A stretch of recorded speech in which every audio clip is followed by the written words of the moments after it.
लगे कबूतर बोला था। हमारा जीजाजी के छत पर कबूतर बोलेला, हमारा जीजाजी के छत पर कबूतर बोलेला। कैसे आई मोबाइल उल्लू पायल बाजे,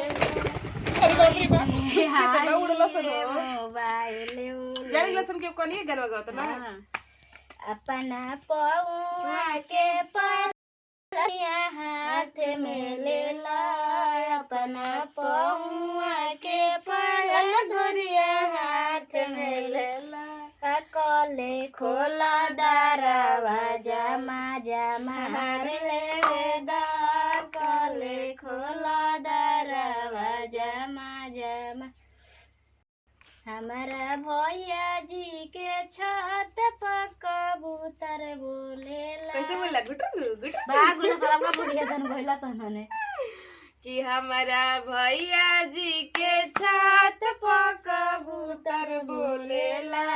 कैसे आई मोबाइल उल्लू पायल बाजेला, कैसे आई मोबाइल अपना पौआ के पायल गोरिया हाथ में ले ला, अपना पौआ के पायल गोरिया हाथ में ले ला। कले खोला दरवाजा माजा मार लेवे दा, कले खोला दरवाजा मार। ऐसे तो पाऊए नानी चुकी गीती 1 इंची के ओकरा का दोहरिया के गावा। कितना सुंदर सुंदर रोटी है बताओ। हमारा बेले आई तो कहीं के रही थे, हम दुकान खोल देती है के हाली। कथी के? पराठा के। हम सोचे कि डिबरी चटाई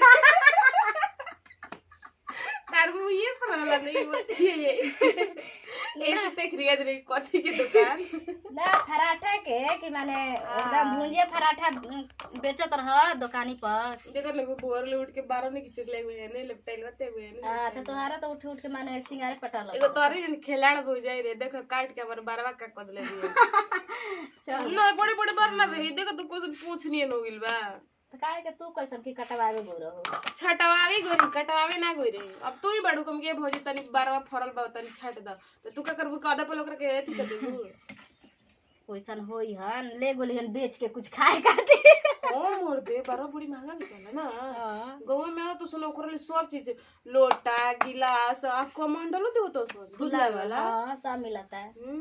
दूध लागे वाला हमारा आ होते होते गिलास हम कैसे को बनावा कि हमारा दूध के बाद दूगो फायटरी के हरियो में नौकरी ताना खा मिली खाए खाती खोखरी के करे में नौकरी।